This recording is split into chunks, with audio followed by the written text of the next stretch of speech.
I'm Max Clark. This is 20 Minutes Max, and just going to riff on something that came up today, which is why you would purchase something from the big animal, the 500-pound gorilla versus a smaller upstart. In every category, there is a dominant incumbent. You know, let's just pick CRM. We'll use CRM first, right? So the dominant number one CRM vendor on the market is Salesforce, and second would be probably HubSpot, and then there's this entire layer of CRM companies, and some are going to be verticalized and industry specific, and some of them are just going to be service specific, and some of them are just going to be, hey, we're nicer and easier to deal with, and we're going to give you more features. And there's great, you know, I kind of cast this like umbrella term over this entire like, you know, multi-billion-dollar industry, but like there's fantastic options within that space. Now, let's go up a little bit and let's talk about the differences between the two of these. The disadvantage that you have dealing with a Salesforce, it is the slowest moving, arguably. It is going to be the most expensive, most likely. It is going to be the most aggravating to deal with. If you're anything like me, it's going to be the thing that you hate, that you love to hate, you know, like you just, you know, love to hate using it basically, or you love to hate paying for it, or you know, and you kind of find yourself constantly looking for an alternative because you just love to hate it so much. Or maybe you've gone down the path of like trying to integrate, you know, some sort of CPQ tool or some sort of billing tool and these other things, and that's causing you pain as well. So then you're out, you know, you're kicking the tires and you're looking at other stuff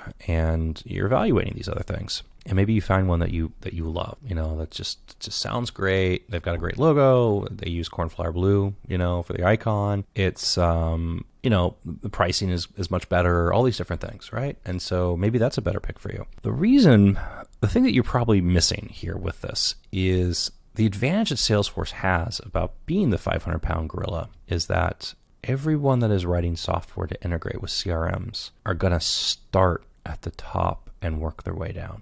Maybe the cost of that add-on is going to be the most expensive adding on top of a Salesforce, and then kind of like work its way down in tiers. But if you need something like a CPQ engine or a billing engine, you're going to find more options that are more mature, that have been in the market longer, that are going to work on top of Salesforce than you're going to find for anything else. Zoho is a really interesting CRM platform. But you know what? You're not going to find a lot of options for it, you know, from third parties. Why? It's just got smaller market share, you know. And if you're building something that overlays on top of another platform as your value proposition, you know, you want to have the largest market possible. You know, why? You'd be crazy to write a piece of software to go, you know, integrate on top of something that's got, you know, 1% of the market share. You know, you want to go write something that's got 60% of the market share, or whatever actual, you know, market share that Salesforce has. So I give this example. I start with Salesforce, right? Now maybe you don't need all the features. You don't need all the add-ons. You don't want all the different stuff. Then great. You know, like now, like the landscape is wide open for you. You can go anywhere that you want. There's a really funny joke about Salesforce and CRM that I'm just reminded of, which is, you know, it's something like, you know, which CRM should you run? And the answer is it doesn't matter because the first VP of sales that you hire is going to migrate you to Salesforce anyways. So, you know. It's kind of like when you bring on marketing, you know, any sort of experienced marketing team is going to want to run the tool that they're used to, which more than likely is going to be like Marketo or Pardot. I don't know if it's Pardot or Pardo. I've heard some people say it one way and some people say the other way. So, you know, correct me and tell me which way it's actually true, because I'd love to actually know if it's Pardo or Pardot. Or maybe it's HubSpot. You know, you're running HubSpot on top of Salesforce, which is still pretty common. But anyways, I'm going to go completely sideways. Now, I've given the example with Salesforce and CRM, but I'll give you the same example with productivity tools, right? You know, Asana versus Monday versus ClickUp versus Basecamp versus a bajillion other tools, right? You know, I love the flow of Basecamp. Integration options for it are just very different from an Asana. You know, if you're looking for something that's going to be the nucleus of your, you know, or Trello, you know, if you're looking for something that's going to be the nucleus of your, you know, work management tooling, is integrations important to you?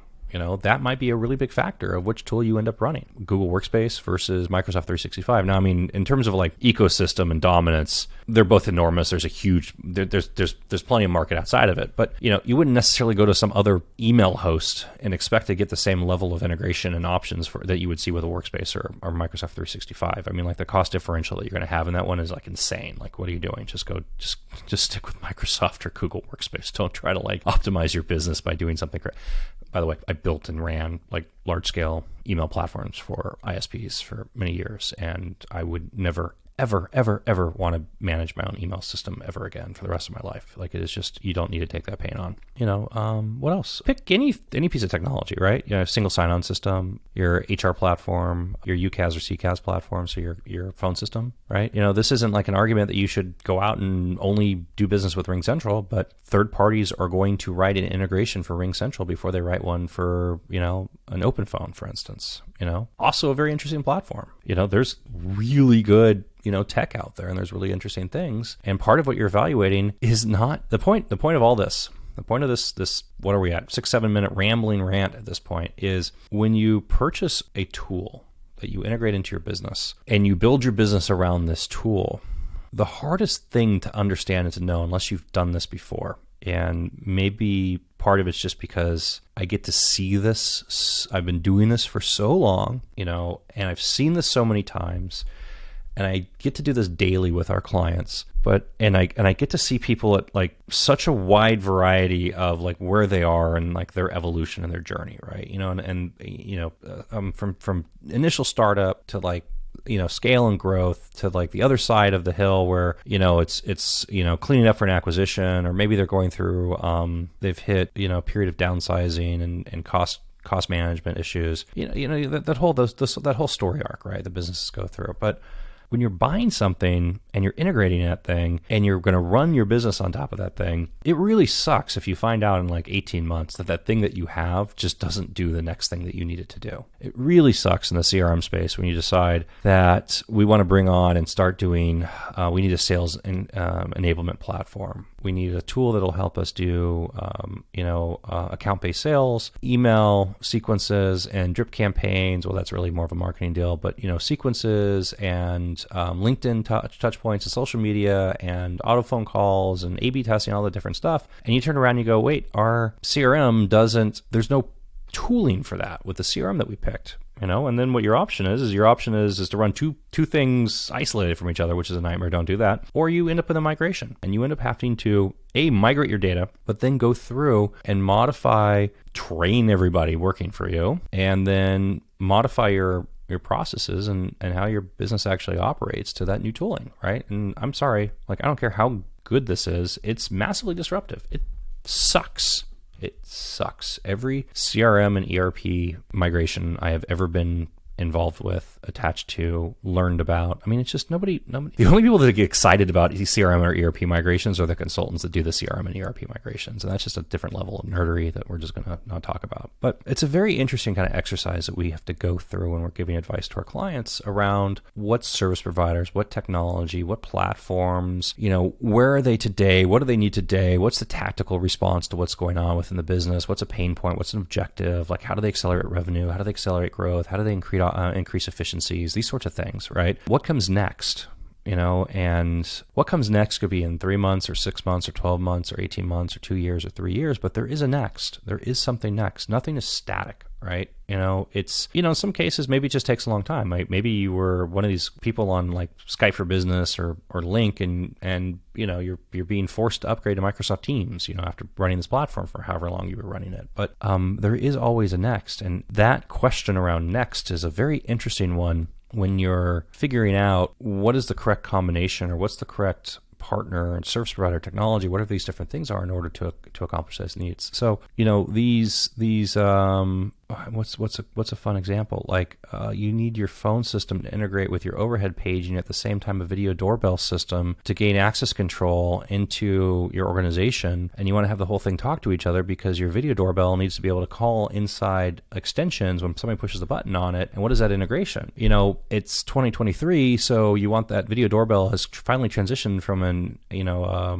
analog POTS connection to a SIP connection. Well, what SIP service providers are they certified with, right? Well, again, going back to my example there, that video doorbell system is going to start at the top of the list. What is the most common platform? And they're going to start there, and they're going to work their way down based on the addressable market and what their target customer is probably doing. So, if you decided to home brew your own asterisk-based phone system, run that yourself, or, that's what your IT team decided to do at some point because they thought it'd be fun to learn about Asterisk and how to run an Asterisk phone system, or, because it's going to save you a ton of money. Okay, great. But then you turn around and you say, okay, great. Now we need to integrate a Crestron Mercury video conferencing platform, or a 2-in video doorbell, or, whatever it may be, some your overhead paging system. And hey, guess what? Surprise, it's not supported.